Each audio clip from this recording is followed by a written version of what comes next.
മഹാന്മാർ ഒരു വാചകം പറഞ്ഞാൽ അത് നല്ല നിലയ്ക്ക് വ്യാഖ്യാനിക്കാൻ പറ്റുമോ എന്നല്ലേ ചിന്തിക്കേണ്ടത്. എന്തുകൊണ്ട് കല്ലിൽ പോകുന്ന വേര് മണ്ണിൽ പോയിക്കൂടാ? ഇതാണ് ഔലിയാപ്പാപ്പ എന്ന് പറയുന്ന മഹാൻ. അദ്ദേഹം ഒരു വാചകം അങ്ങനെ പറഞ്ഞാൽ അതിന് എന്താണ് അർത്ഥം എന്ന് അദ്ദേഹം തന്നെ വിവരിച്ച് അതേ പുസ്തകത്തിലില്ലേ? എന്താ ലാ ഇലാഹ ഇല്ലല്ലാഹ് എന്ന് പറഞ്ഞ അർത്ഥം? അത് ചില സൂഫിയാക്കൾ ചിലപ്പോൾ അങ്ങനെ ചില വാചകങ്ങൾ പറയും. ഏതുപോലെ ബഹുമാനപ്പെട്ട ഗൗസുൽ ആദം മുഹീദ്ദീൻ അബ്ദുൽ ഖാദിർ ജീലാനി ഖദ്ദസല്ലാഹു സിർറഹു നിങ്ങൾ ഫത്ഹുർ റബ്ബാനിയിൽ പറഞ്ഞു കാണാം. ലാ അന ഇല്ലാ അൻത എന്ന് പറയുന്ന മഹാന്മാരും ലാ അന ഇല്ലാ അൻത എന്താണ് അതിന്റെ അർത്ഥം?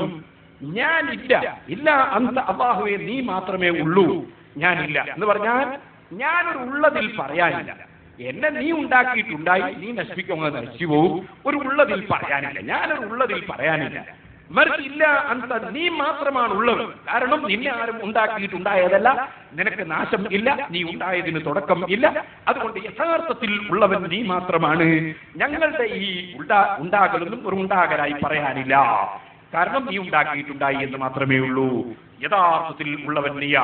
ഇത് തന്നെയാണ് ഔലിയാക്കൾ ചിലപ്പോൾ ലാ മൗജൂദ ഇല്ലല്ലാഹ്, അല്ലാഹുവല്ലാതെ ഉള്ളവൻ ഇല്ല എന്ന് പറഞ്ഞിട്ടുണ്ട്. ആ പറഞ്ഞതിന്റെ അർത്ഥം ബഹുമാനപ്പെട്ട ഉമർ ഖാദി വെളിയങ്കോട് ഉമർ ഖാദി റഹ്മത്തുള്ളാഹി തങ്ങളോട് ചോദിച്ചു, എന്താണ് ഈ ചില ഔലിയാക്കൾ ലാ മൗജൂദ ഇല്ലല്ലാഹ് എന്ന് പറഞ്ഞത്? അല്ലാഹുവല്ലാതെ ഉള്ളവരില്ല നമ്മളൊക്കെ ഇല്ലേ? അപ്പോൾ ഉമർ ഖാദി റഹിമഹുല്ലാഹ് ചൊല്ലി, എന്താ ചൊല്ലിയത്? ലദുൽ ബസീറത്തി നാദിറൻ നഹ്വൽ അസർ ബല്ലിൽ മുഅസ്സിരി ബിദ്ദുഹൂനി അനിൽ അസർ ഫയറാ ബിഫിലിൻ ഫാഇലൻ ഹാലൻ നദർ ഫീ കുല്ലി ശൈഇൻ ഫസ്സവാബു കമാ ദുകിർ. ഉമർ ഖാദി റഹ്മത്തുള്ളാഹി അലൈഹി തങ്ങൾ ചൊല്ലി, ഉൾക്കാഴ്ചയുള്ള ആളുകൾ എടോ നിന്നെപ്പോലെ കണ്ണിന്റെ കാഴ്ച മാത്രമല്ല, വളരെയേറെ ചിന്തിക്കുന്ന ഉൾക്കാഴ്ചയുള്ള ആളുകൾ. ആ ഉൾക്കാഴ്ചയുള്ള ആളുകൾ നിങ്ങളെ ബാഹ്യമായ നോട്ടമല്ല നോക്കുന്നത്, അവരെപ്പോഴും നോക്കുന്നത് ആന്തരികമായ നോട്ടമാണ്. അങ്ങനെ ആന്തരികമായ നോട്ടം നോക്കുമ്പോൾ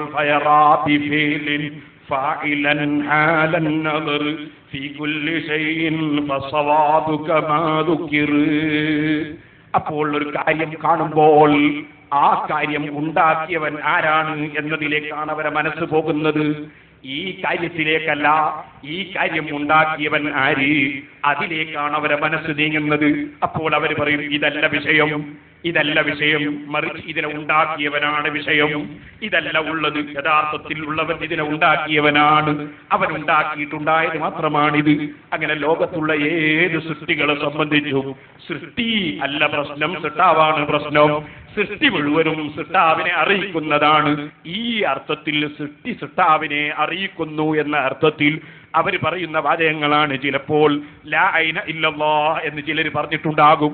അതിനർത്ഥം കണ്ണ് യഥാർത്ഥത്തിൽ അതല്ല, മറിച്ച് കണ്ണ് അതല്ല യഥാർത്ഥത്തിൽ ഉള്ളത്, ഉള്ളവൻ അല്ലാഹു മാത്രമാണ്, കണ്ണ് അല്ലാഹു ഉണ്ടാക്കിയിട്ടുണ്ടായത് മാത്രമാണ്. ഈ അർത്ഥത്തിലാണ് അദ്ദേഹം അത് പറഞ്ഞതെന്ന് അതേ പുസ്തകത്തിന്റെ ഇപ്പുറത്തെ പേജിലുണ്ട്. അത് നോക്കാൻ ഈ മൗലവിക്കും സന്മനസ്സുണ്ടായില്ല. സുന്നികളെ എങ്ങനെയുണ്ട് മുശ്രിക്കാക്കാൻ എന്ന ധാരണയിലുള്ള വെപ്രാളത്തിൽ മൗലവി അത് നോക്കിയില്ല. അതുകൊണ്ട് ഞാൻ അതിലേക്ക് കടക്കുന്നില്ല. ഞാൻ പറഞ്ഞത്, സഹോദരങ്ങളെ,